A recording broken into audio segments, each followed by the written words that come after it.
کہ تم اللہ کے سوا کسی کی عبادت نہ کرو. عبادت کے مستحق اگر کوئی ذات ہے تو وہ اللہ کی ذات ہے. اچھا، اس آیت کو ذکر کر کے مدت سے اللہ نے فرمایا وَبِالْوَالِدَيْنِ کہ تم والدین کے ساتھ کیا کرو. پہلے کیا فرمایا؟ اللہ کے سوا کسی کی عبادت، اپنی جبین نیاز کو، اس ماتھے کو، پیشانی کو کسی کے سامنے جھکانا ہے تو وہ اس کے بعد فوری متصل فرمایا تم والدین کے ساتھ لے. امام غازی نے فرمایا اللہ پاک نے اپنی عبادت، وحدانیت، توحید کے بعد، الوہیت کے بعد، ربوبیت کے بعد اللہ نے والدین کے ساتھ نیکی کا حکم دے کر یہ واضح کر دیا کہ اللہ کی عبادت کے بعد اگر سب سے پسندیدہ اور اہم ترین کوئی عمل ہے تو وہ والدین کی خدمت. اب ایک دن میں سوچتا رہا والدین میں ایسی کون سی صفت پائی گئی کہ اللہ نے نیچے سے اٹھا کے والدین کو آئے ہمیں اپنے برابر کھڑا ہے. یہ جیسے شہید ہو، استاد اسے اپنے برابر کھڑا کر دے، میرے ساتھ کرسی میں بیٹھے، لوگ غور و فکر تو کرتے ہیں یار اس میں کون سی ایسی صفت پائی گئی استاد نے اپنے برابر کر لی.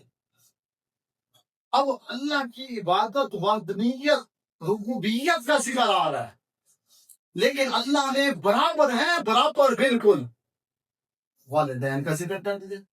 پورے قرآن کو جب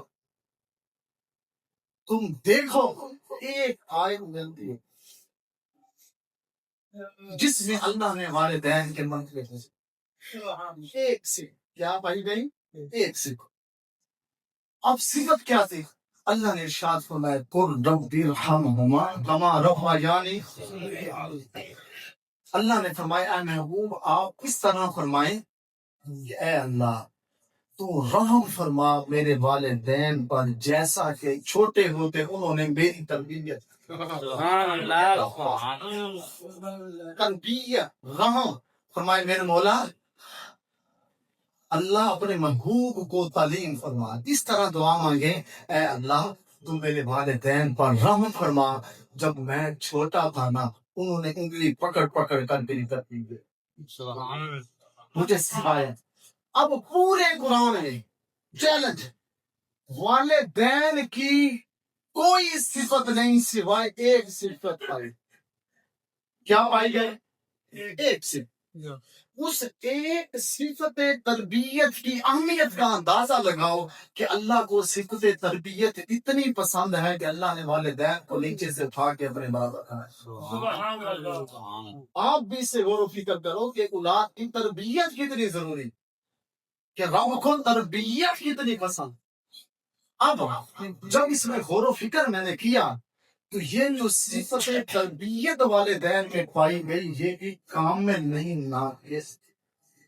توجہ سے بیٹھنا، آخری بات، وہ جو صفت تربیت تھی وہ والدین میں کامل نہیں پائی گئی، ناقص پائی گئی. وہ کس طرح کہ جب 9 مہینے بچہ ماں کے پیٹ میں تھا تو اس وقت اس کی تربیت اور پرورش والدین نے کس نے کی؟ اللہ نے.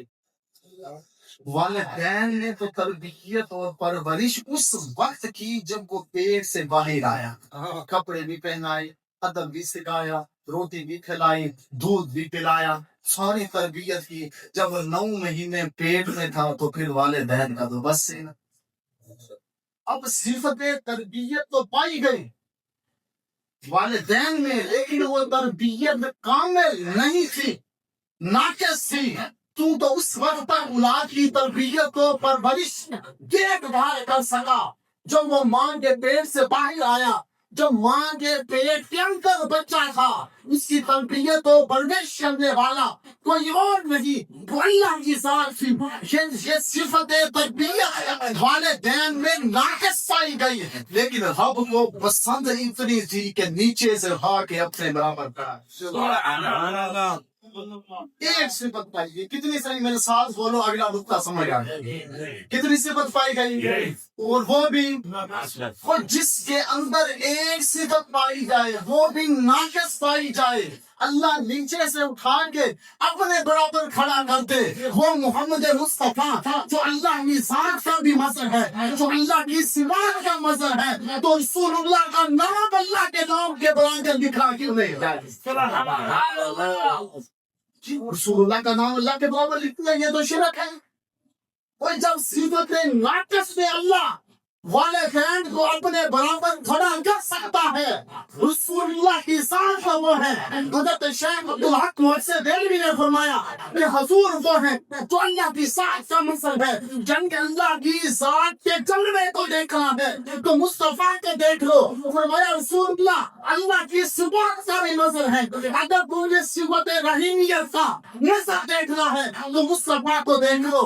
اگر صفت غمادیت کے نور کو دیکھنا ہے تو مصطفیٰ کو دیکھ لو. اگر صفت جوازیت کے جلوے کو دیکھنا ہے تو مصطفیٰ میں دیکھ لو. گویا کہ تم مصطفیٰ کو دیکھو گے اے ذات خدا میں اللہ